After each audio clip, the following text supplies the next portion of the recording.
sekarang kita masuk ke model harga saham. Jadi di sini saya hanya akan memberikan gambarannya saja. Nanti selanjutnya Anda bisa gali lebih dalam apa yang dibicarakan di sini. Dan itu nanti yang menjadi penilaian lebih untuk makalah yang akan dibuat. Ya. Oke, untuk model harga saham, di sini saya akan mengambil topik pembahasan dari pendahuluan dulu, kemudian model harga saham, model stokastik ya, maksudnya di sini. Kemudian saya akan mengambil 2 buah contoh. Setelah itu nanti saya akan aplikasikan untuk harga saham realnya. Jadi yang diambil itu nanti harga saham dari Ford Motor. Kira-kira gambarannya seperti itu. Nah, untuk pendahuluan, kita tahu harga saham itu merupakan ukuran kepercayaan diri investor yang sangat bergantung pada berita, rumor, spekulasi, dan sebagainya. Harga saham bisa diasumsikan mengikuti proses Markov, artinya memoryless, atau hanya harga saat ini yang relevan untuk memprediksi harganya di masa mendatang. Artinya harga-harga yang sebelum saat ini itu kalaupun ada informasinya itu tidak akan memberikan pengaruh atau tidak akan memberikan keuntungan yang lebih baik bila dibandingkan hanya mengetahui harganya saat ini. Itu mengenai proses Markov. Nah, di tugasnya saya juga memberikan tidak hanya harga saham yang mengikuti proses Markov, Anda harus cari lagi. Jadi supaya Anda semakin mengerti apa yang dimaksud dengan proses Markov. Nah, meskipun harga di masa mendatang itu tidak pasti, tetapi diharapkan harganya di masa mendatang itu bisa dinyatakan sebagai distribusi dari peluang tertentu. Misalkan saya punya suatu variabel mengikuti proses stokastik Markov dan diketahui perubahan nilainya selama 1 tahun itu berdistribusi normal dengan min-nya 0 dan variansinya 1 atau simpangan bakunya 1. Ya, jadi tolong hati-hati, di sini saya memakai notasi pi mu, sigma itu menyatakan distribusi normal dengan min-nya mu, simpangan bakunya sigma. Ya, jadi sigma itu simpangan baku ya. Ada beberapa buku kan yang mengambil notasinya bukan simpangan baku tapi variansi kan ya. Jadi tolong perhatikan baik-baik, kalau saya menulis 0,1 itu artinya min-nya 0, simpangan bakunya 1. Ya. Nah, dari sifat tersebut kita bisa mencari distribusi perubahan nilai variabel tersebut selama 2 tahun. Ya, ini juga ada di tugas. Kenapa bisa begini? Jadi perubahan nilai variabelnya selama 2 tahun itu berdistribusi normal. Min-nya berapa? 0. Kemudian akar 2 itu apanya? Simpangan bakunya. Ya, jadi variansinya 2. Ya. Nah, begitu juga dengan cara yang sama bisa diperoleh perubahan nilai variabel tersebut selama 6 bulan itu berdistribusi normal dengan min-nya tetap 0, sedangkan simpangan bakunya akar 0,5. Begitu juga kalau untuk 3 bulan jadinya akar 0,25. Ya. Dan jadi secara umum distribusi perubahan nilai variabel tersebut selama periode waktu T besar itu berdistribusi normal, min-nya 0 dan simpangan bakunya akar T. Ya. Kemudian sekarang kita masuk ke model harga sahamnya. Seperti kita ketahui harga saham itu mengikuti proses Wiener. Nah, proses Wiener ini merupakan salah satu jenis khusus dari proses Markov. Ya, yang min-nya 0. Wiener ya, kita tahu min-nya 0, variansinya 1. Sekarang kita akan melihat pertambahan nilai Z selama suatu periode waktu T besar yang bisa dinotasikan sebagai ZT besar dikurangi Z0. Misalkan saya punya variabel N besar, yaitu T besar dibagi delta T. Berarti perubahannya ZT besar dikurangi Z0 itu adalah jumlah dari epsilon I kali akar delta T untuk I-nya dari 1 sampai N besar. Epsilon ini menyatakan variabel acak berdistribusi normal baku. Nah, dari sini kita bisa memperoleh kesimpulan bahwa min dari variabel tadi ZT besar dikurangi Z0 itu adalah 0. Ya, kenapa? Kira-kira bisa? Waktu belajar teori peluang kan sudah ya. Min itu kan ekspektasi ya. Jadi ekspektasi dari jumlah itu kan sama aja jumlah dari ekspektasi. Iya kan? Epsilon itu kan minnya 0. Jadi kalau dijumlahkan yang 0, 0, 0 tambah 0 berarti minnya 0. Ya. Dan begitu juga sama kamu bisa mencari bahwa simpangan bakunya itu adalah akar T besar. Ya kan? Artinya apa? Kalau kita lihat dari pendahuluan tadi yang minnya 0, kemudian akar simpangan bakunya akar T besar, ini kan konsisten dengan yang kita dapat sebelumnya. Ya, pada waktu belajar pendahuluan ini. Jadi di pendahuluan kita sudah mengatakan seperti ini. Misalkan saya punya variabel yang seperti ini, perubahannya adalah seperti ini, sehingga secara umum saya dapat seperti ini. Ya kan? Perubahan nilai variabel tersebut selama periode waktu T besar, min-nya 0, simpangan bakunya akar T. Ya kan? Oke. Nah, sekarang saya lanjutkan kembali ke yang tadi. Jadi dari pembahasan sebelumnya adalah masuk akal jika harga saham itu dimodelkan mengikuti proses Wiener yang umum. Artinya ekspektasi dari driftnya konstan, kemudian variansinya juga konstan. Nah, tetapi ya model ini gagal mengakomodasi aspek penting dari harga saham. Ya, jadi kalau seorang investor itu inginnya ekspektasi dari persentase returnnya itu tidak bergantung dari harga saham. Ya, ini sebenarnya pernah saya jadikan sebagai petunjuk untuk mengomentari forum di minggu pertama kan ya. Tapi waktu itu belum ada yang bisa menjawabnya. Ya. Nah, silakan dipikirkan lagi. Ini maksudnya apa sih? Kok investor itu inginnya ekspektasi persentase returnnya tidak bergantung dari harga saham? Ya. Nah, kalau Anda sudah mengerti ini, nanti jadi asumsi bahwa ekspektasi driftnya konstan itu tidak cocok ya untuk model harga saham. Jadi harus diganti dengan ekspektasi returnnya. Jadi bedanya kalau ekspektasi return itu adalah ekspektasi dari drift dibagi harga saham. Ya, jadi yang konstan itu sekarang bukan ekspektasi driftnya, tapi ekspektasi dari returnnya. Kenapa harus seperti itu? Alasannya yang tadi. Ya, ekspektasi persentase return yang diharapkan investor itu tidak bergantung dari harga saham.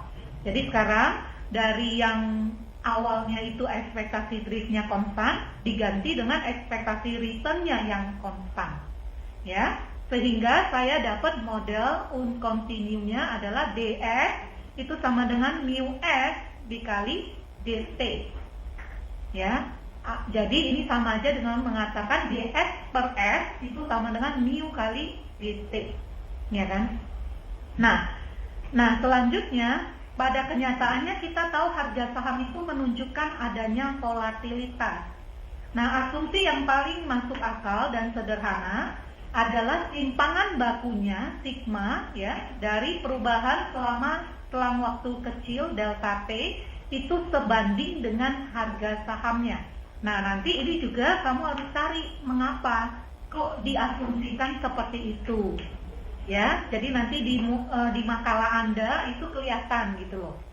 Ya, bisa jadi nilai plusnya. Nah, sehingga model yang tadinya deterministik mu S DT itu ditambah lagi dengan sigma S DZ. Sehingga saya punya model untuk harga saham adalah DS per S itu sama dengan mu DT ditambah sigma DZ. Ya. Nah, dari sini kita tahu ini model yang dikenal dengan gerak Brown geometrik. Ya, gerak Brown geometrik. Nah, berdasarkan lemma itu dapat diperoleh persamaan diferensial stokastik sebagai berikut. Ya, ini juga sama, nanti kamu harus cari kok bisa ya pakai lemma itu jadinya seperti ini. Ya. Nah, dari sini kita bisa menyimpulkan bahwa perubahan dari ln S dari waktu 0 untuk suatu waktu di masa mendatang T besar itu adalah berdistribusi normal. Ya, min-nya sebagai berikut, sedangkan variansinya adalah sebagai berikut. Ya, sehingga saya bisa mengatakan ln dari ST besar dikurangi ln dari S0 itu berdistribusi normal. Sekali lagi, ini min-nya, ya. Ini min-nya, sedangkan ini adalah simpangan bakunya. Ya, atau dengan kata lain, ln dari ST-nya itu berdistribusi normal sebagai berikut. Min-nya ini, ya. Kemudian variansinya ini. Ya, karena ln S0 itu kan konstan. Ya. Ekspektasi dari yang konstan kan konstan. Tapi kalau variansi dari yang konstan itu kan apa?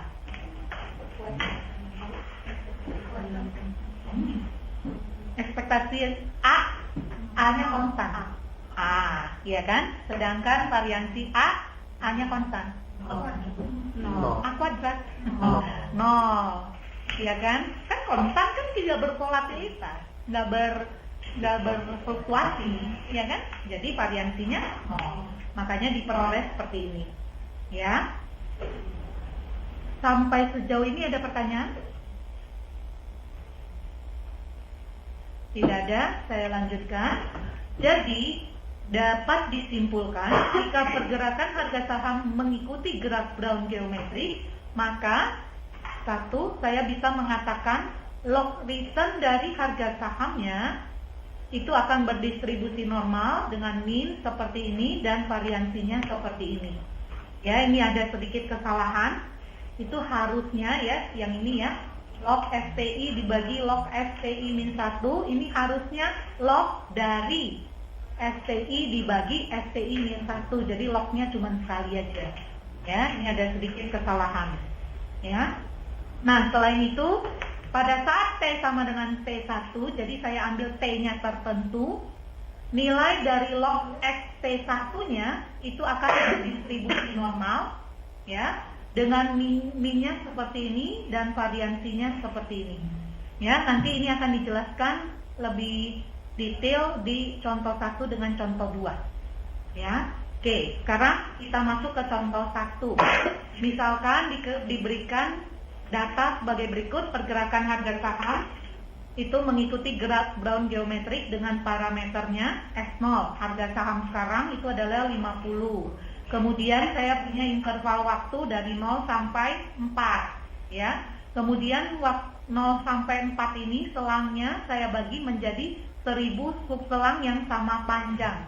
Akibatnya panjang masing-masing subselang itu adalah 4 dikurangi 0 dibagi 1000 kan, 1/250, ya. Kemudian saya berikan parameter volatilitasnya, sigma itu adalah 0,2. Kemudian mu-nya, parameter driftnya adalah 0,05, ya. Dari sini, dari data yang ada, kita gunakan simulasi Monte Carlo, maka diperoleh satu contoh sampel part sebagai berikut. Ya, jadi T-nya itu dari 0 sampai 4. Inilah contoh, awalnya kan 50.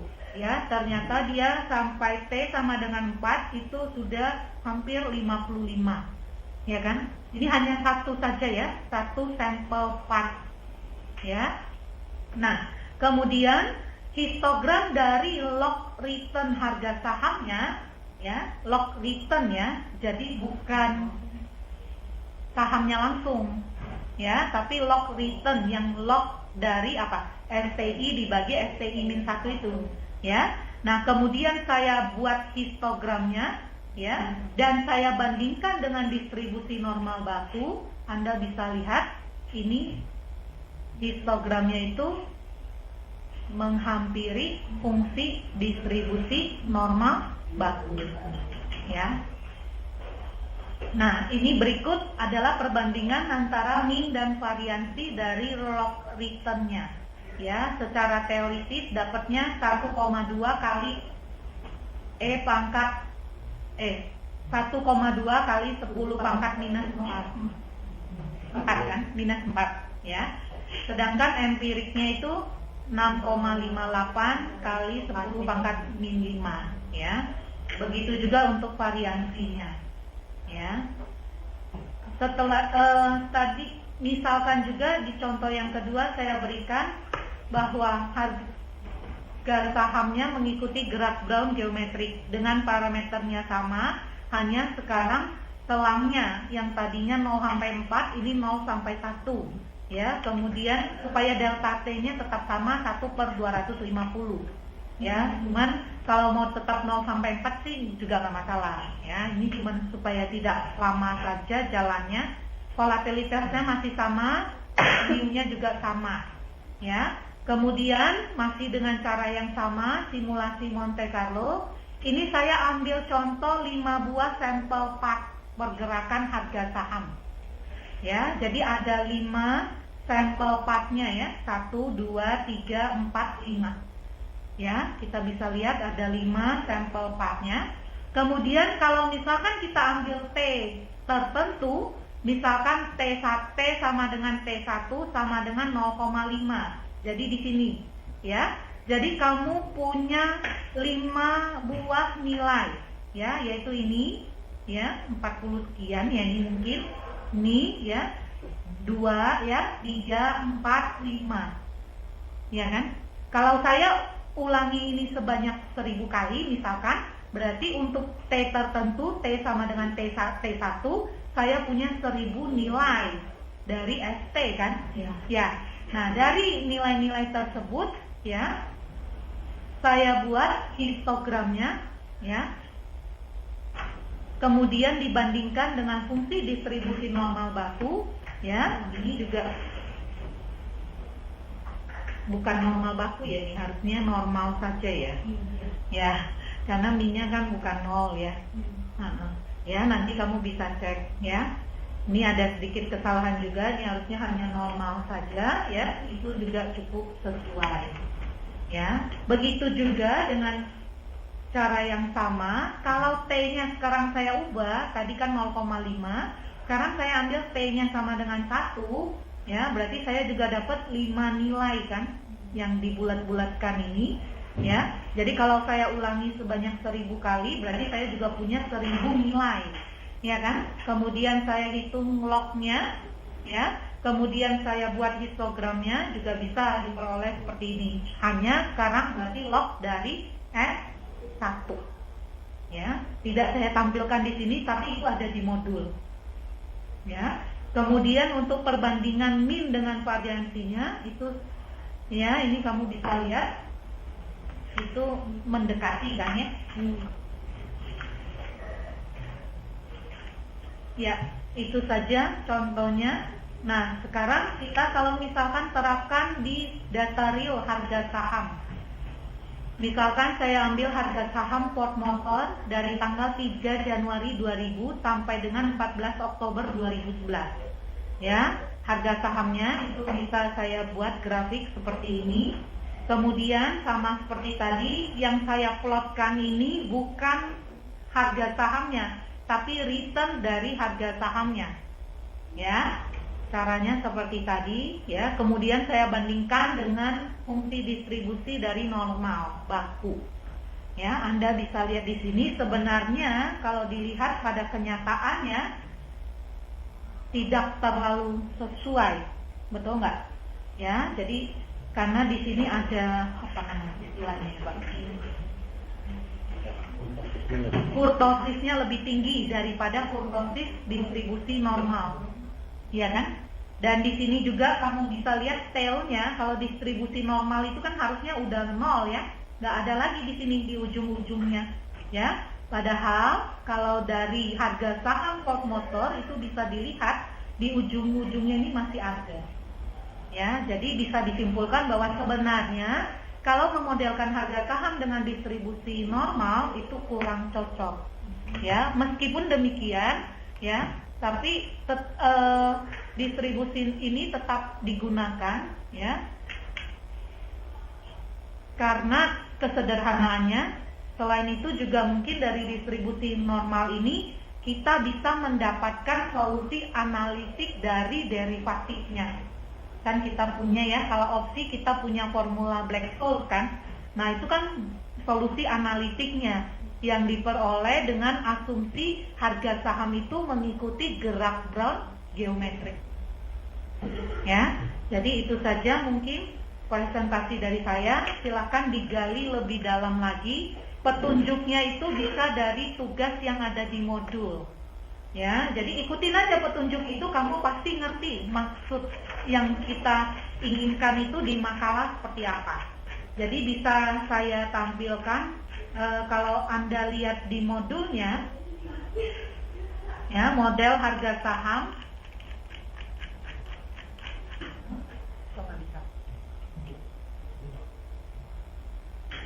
Mungkin sambil saya buka ini ada pertanyaan.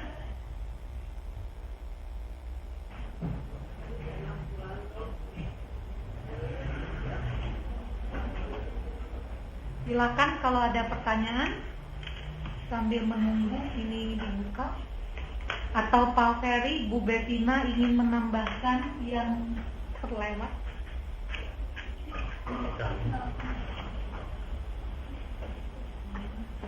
Lagi mikir nih anaknya.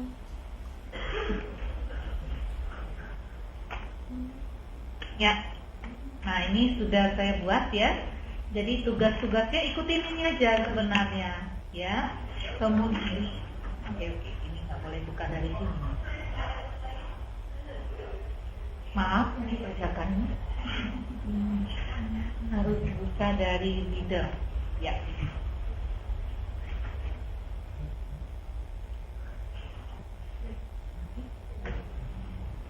Oke, dari sini aja ya.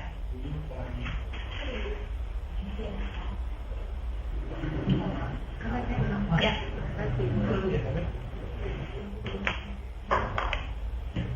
Jadi kalau kamu bisa lihat dari tugas yang ada di modul ya, nomor 1, tadi saya sudah memberikan penjelasan. Jadi tujuannya itu kami ingin melihat apakah Anda mengerti apa yang dimaksud dengan proses Markov. Ya, jadi Anda cari lagi proses stokastik lain yang merupakan proses Markov. Bu Erwina, ya. Tolong di zoom dikit lagi dong. Oh iya. Ya. Oh, sudah. Sudah. Terlalu ini ya mungkin. Coba ya. Bisa ya, dah. Ya, jadi tujuannya nomor 1 itu kira-kira seperti itu. Ya. Kemudian, nah ini pertanyaan yang tadi itu, kok bisa ya perubahan harga saham selama 1 tahun itu berdistribusi normal baku? Kemudian perubahan harga sahamnya selama 2 tahun jadinya berdistribusi normal dengan min-nya 0 dan simpangan bakunya akar 2. Ya, itu tadi itu ya, kamu cari kok bisa ya seperti itu. Ya. Kemudian berikan penjelasan. Nih, yang tadi nih ya. Kalau kemarin di forum minggu pertama Anda belum cari ya. Nah, ini sekarang harus nyari nih sampai ketemu. Kenapa sih yang dimaksud dengan ekspektasi persentase return harga sahamnya itu tidak bergantung pada harga saham? Ya, mungkin Anda bisa memberikan penjelasan lewat contoh, ya. Logikanya kira-kira apa gitu, ya. Kemudian ya ini nomor 4. Misal model harga saham mengikuti PDS seperti ini, lalu berdasarkan lema itu bisa saya dapat PDS seperti ini. Ya, buka-buka lagi itu modulnya yang mengenai Brownian motion, itu ada di situ. Ya. Kemudian ya cari solusinya.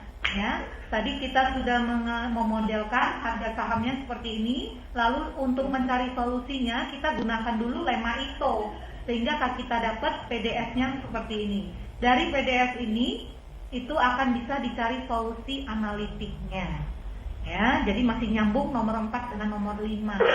Nah, lalu yang nomor 6 ini, nih, ya. Tadi kan saya hanya memberikan gambar-gambarnya ya. Kamu bikin sendiri programnya. Kok bisa ya jadinya misalkan gambarnya seperti ini. Ya, membandingkan histogram dari log return-nya dengan distribusi normal. Ya, ikutin saja petunjuk yang diberikan. Jadi maunya hasilnya itu seperti yang saya gambar satu, ya. Cuman ini parameternya saya ubah. Mungkin ini parameternya juga nggak harus begini ya. Iya, kamu ubah-ubah aja sendiri nggak masalah, ya. Kalau semuanya membuat seperti ini, S0-nya 100 gitu kan nanti, wah gambarnya sama-sama deh, ya. Kamu ubah-ubah saja sendiri parameternya, nggak masalah, ya. Hanya permintaannya saya maunya gambar 1 gitu ya, kemudian gambar 3, lihat gambar 5 atau 6 ya, kemudian lihat tabel 2 ya. Nah dari situ nanti kamu bisa menyimpulkan apa, analisanya, diskusinya seperti apa ya. Kemudian yang nomor 7 nih, nah kamu cari aja data real harga saham ya, minimum untuk 5 tahun ya. Jadi jangan yang terlalu singkat, Januari 2011 sampai misalkan Oktober 2011, baiknya sih jangan. Ya, ambil yang 5 tahun, misalkan dari 2000 sampai 2005 minimum ya itu ya. Kalau mau 10 tahun silakan. Ya, kamu cari saja datanya, kemudian kamu hitung return-nya, log return-nya ya. Kemudian bandingkan histogram dari log return-nya dengan fungsi distribusi normal baku. Ya, lalu apa yang bisa Anda simpulkan dari hasil tersebut?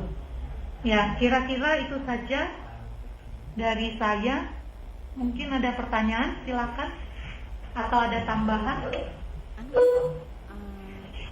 Gambaran anak, tulis. Kalau parameternya kan tentukan sendiri, jadi silakan pilih tapi yang realistis, karena kalau tidak realistis nanti gambarnya jadi kacau. Jadi contohnya misalkan apa? Volatilitas 0,3. Ini kan kalau T-nya 4 tahun ceritanya ya. Jadi volatilitasnya 0,3 artinya 30% per tahun. Nah, jadi ya yang realistis, jangan misalkan volatilitasnya berapa 5, berarti kan 500% per tahunnya, gambarnya juga nanti naik. Misalkan mu-nya berapa? 0,1 itu berarti berapa? Persen. 10%, jadi tingkat pengembaliannya 10% per tahun gitu ya. 10% per tahun. Seperti nabung di bank, kita bunganya berapa? 5% per tahun.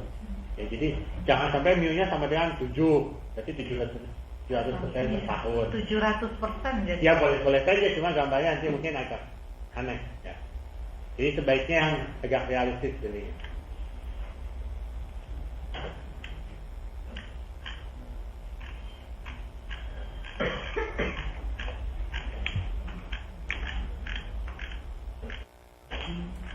Ya, mungkin tugas ini hanya sebagai petunjuk ya. Kalau Anda bisa menggali lebih dalam lagi, ya itu pasti akan jadi nilai lebih lagi gitu loh. Ya, tapi kalau kurang dari tugas ini gimana Pak? Ya semakin baik, lengkap semakin baik. Semakin lengkap semakin baik, itu udah pasti ya.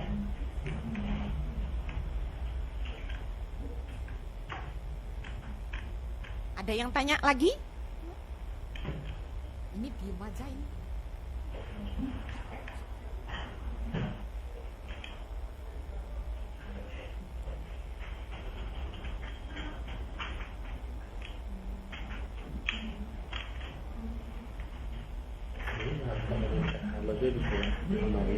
Iya.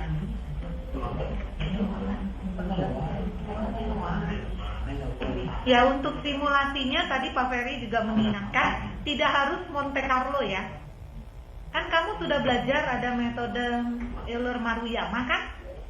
Nah, silakan.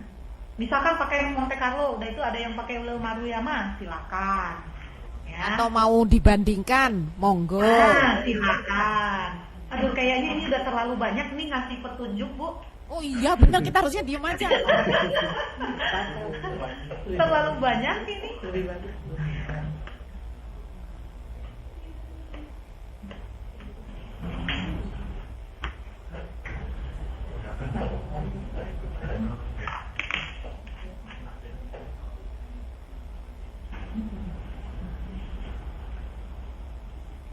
Ada pertanyaan?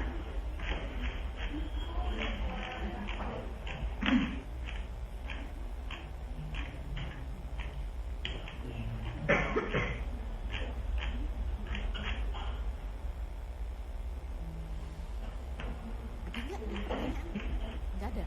Semua jelas.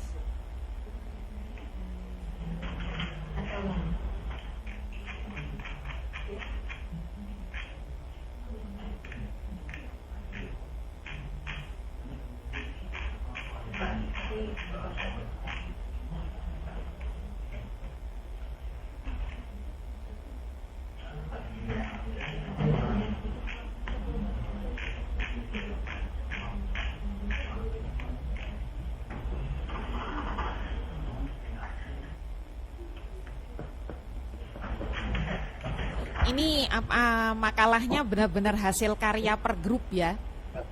Soalnya nanti kan dikumpulkan tuh, akan mudah loh kita melihat kalau sampai ada yang kerjasama atau itu akan mudah terlihat. Jadi tolong kerja per grup. Udah, tidak ada pertanyaan. Sepertinya sudah pada jelas tuh Pak Ferry, Bu Erwina.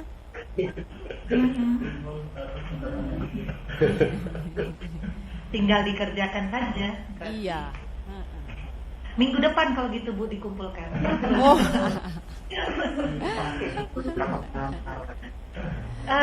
Mungkin sekalian ini saja Bu, nama-nama kelompoknya apakah harus kami setorkan juga supaya settingan scale-nya bisa diatur? Oke, iya katanya Luis. Jadi tolong anu aja Bu, di email aja langsung ke Luis. Jadi grup berapa? Grup 4, siapa? 5, siapa? Begitu. Yang di sini tuh, tulis tuh di kertas, dikasih tulis langsung. Siapa mas siapa, biar bisa dibuka. Kenal ya? Ini di sini ada kertas nih. Nih.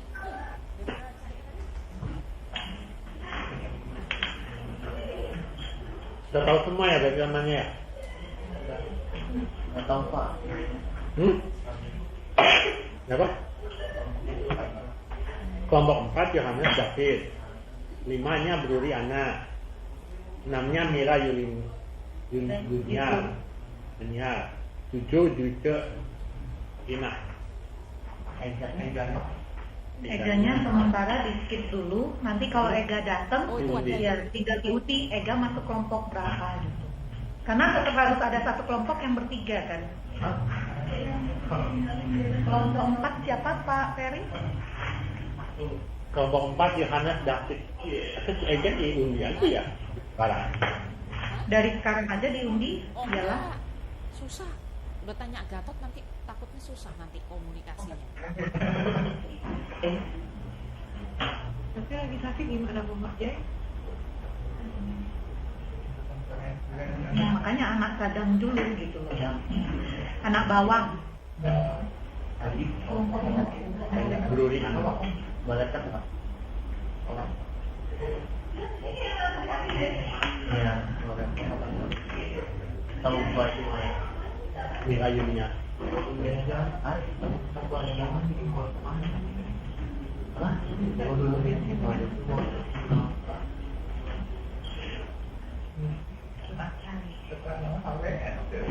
Tukeran kertas.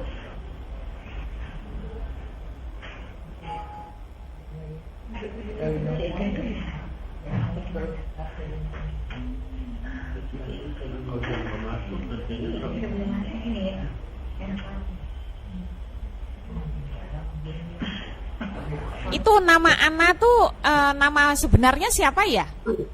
Ana Yanuarti. Oh, Ana Yanuarti.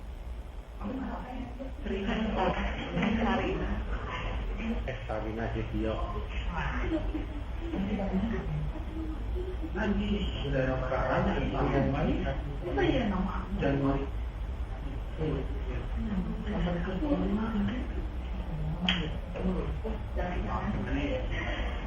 Nggak ada nih kalau nama Eka sedang sakit.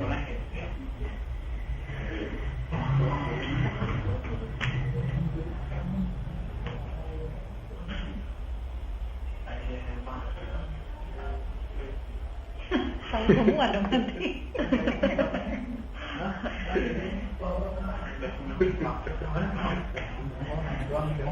Kasihan amat. Iya Bu, ini lagi ada tren Bu, mahasiswa Unpad. Banyak sekali. Kenapa? Kalau sakit namanya juga gini kan puyeng-puyeng. Oh, udah berapa lama sakit Bu? Udah berapa lama? Udah mulai demam. Berarti udah 2 minggu ya? Waduh. Udah 2 minggu. Wah, ya semoga cepat cepat sembuh. Sayang soalnya. Jadi sementara tidak kami masukkan dulu ke kelompok ya Bu ya? Iya, nggak usah deh. Nah, ini udah kok kita udah catat ini nama-nama ini. Jadi kelompok sudah beres. Nanti Luis mudah-mudahan hari ini atau paling melambat besok akan membuat grup kelompoknya. Iya. Nah, masih ada pertanyaan nggak sini? Ada yang mau tanya nih?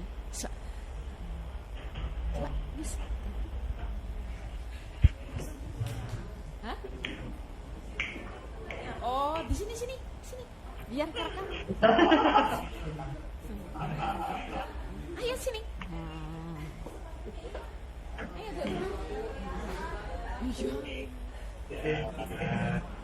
Sini duduk sini. Ini coba juga.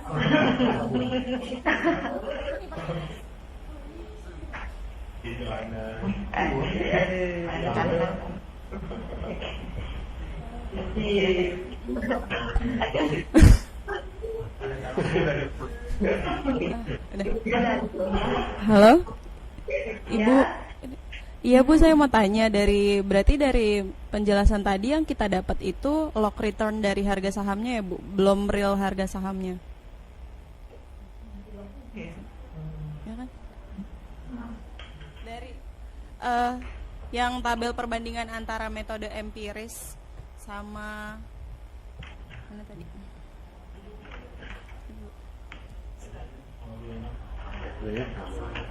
Yan. Di modul halaman 6. Modul halaman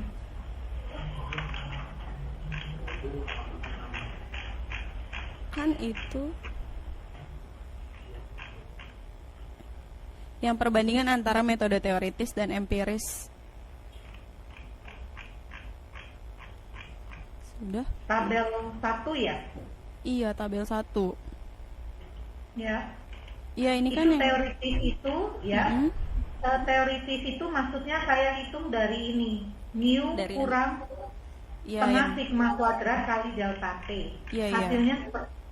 Nah, kalau yang empirik ini diperoleh dari simulasi ini. Coba cari kalau Nah, tuh. Coba yang empirik kata Pak Ferry, coba Anda cari itu dari mana itu. Iya. Iya. Jadi kalau sekarang ditanya kembali gitu. apa yang disebut distribusi empirik. Ya, tuh Pak Ferry kasih masukan tuh. Silakan, jadi dicari juga apa yang dimaksud dengan distribusi empirik. Nah, Apa Bu tadi? Maaf Bu, apa? Maaf, boleh tolong Kalau yang diulang? ya, saya ulangi ya. Kalau dilihat dari tabel 1, kalau yang teoritisnya kan kelihatan tuh. Iya, dari Ya, sebelumnya. dicarinya dari mu min setengah sigma kuadrat kali Ya. delta T. Delta T-nya kan ada ya tadi 1/250. Sigmanya ada 0,2 ya tadi ya. Mu-nya juga ada, tinggal masukin hasilnya jreng begini kan. Nah, sekarang daripada saya ngasih tahu langsung, kamu cari sendiri yang empirik itu dari mana. Gitu maksudnya. Ya mungkin cari apa yang disebut dengan distribusi empirik. Cari di Wikipedia. ya pengertian distribusi empirik itu apa? Nanti kalau sudah tahu bisa dijawab.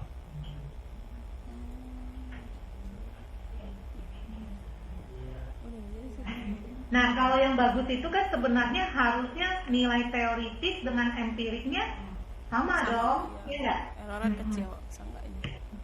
Ya. Ini pertanyaannya itu Ya makasih ya Bu.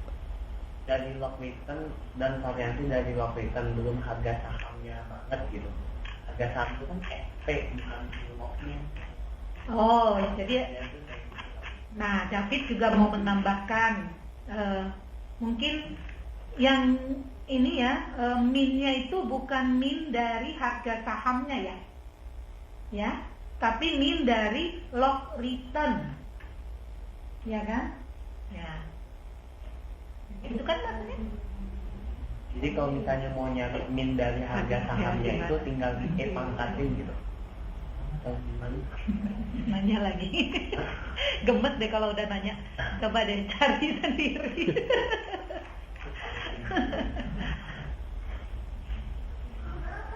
Ya, jadi ini ekspektasinya kan dari lock return-nya kan.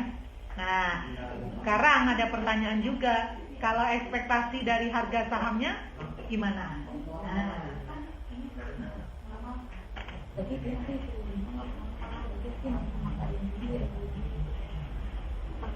Karena mungkin saya tahu kalau karena berarti artinya Iya, lock normal. Tapi kan ekspektasinya nggak hanya pangkat aja, enggak, iya kan? ini karena tuh Baru locknya, lihat salah dulu kalau memang sahamnya baru gitu. Ya sekaligus juga sebagai tambahan ini yang halaman modul halaman berapa ya? Halaman 4. Coba dilihat. Itu kan ada kata-kata, jadi dapat disimpulkan, nanti akan saya perbaiki ya, tapi untuk sementara ini supaya kamu bisa mulai bekerja, itu untuk nomor satunya lock return dari harga saham yaitu bla bla bla, ada ya, itu harusnya lock dari SPI dibagi SPI min 1 ya, jadi locknya cuma sekali ya, itu salah itu ya, lock kurung buka lock kurung buka SPI per SPI min 1 kurung tutup. Gimana yang UI bisa diperbaiki ya nanti jadi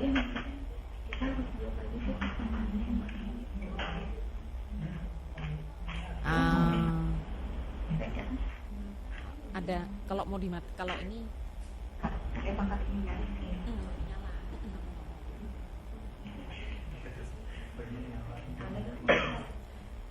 Iya, makasih ya Bu atas jawabannya. Tadi sebenarnya masih agak bingung soalnya kan kita di sini dapatnya awalnya lock return dari harga saham.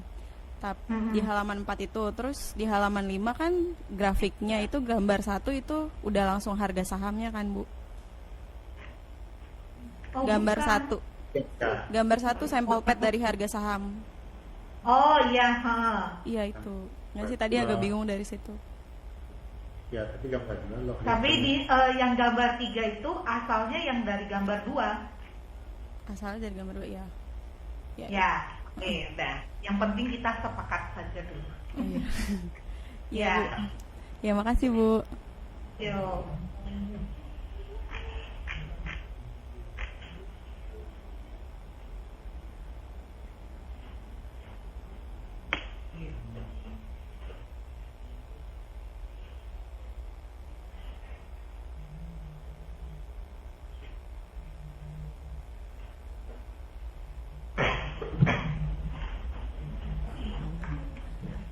Ada yang mau bertanya lagi?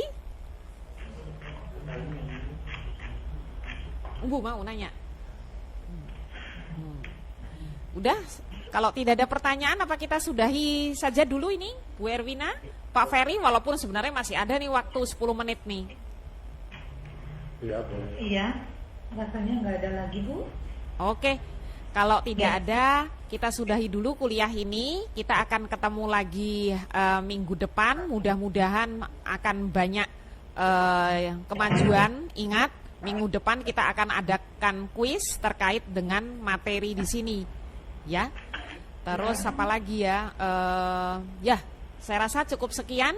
Kita ketemu lagi minggu depan. Dah, Pak Ferry, Ya, Bu. Bu Erwina dan semua di sana. Dah.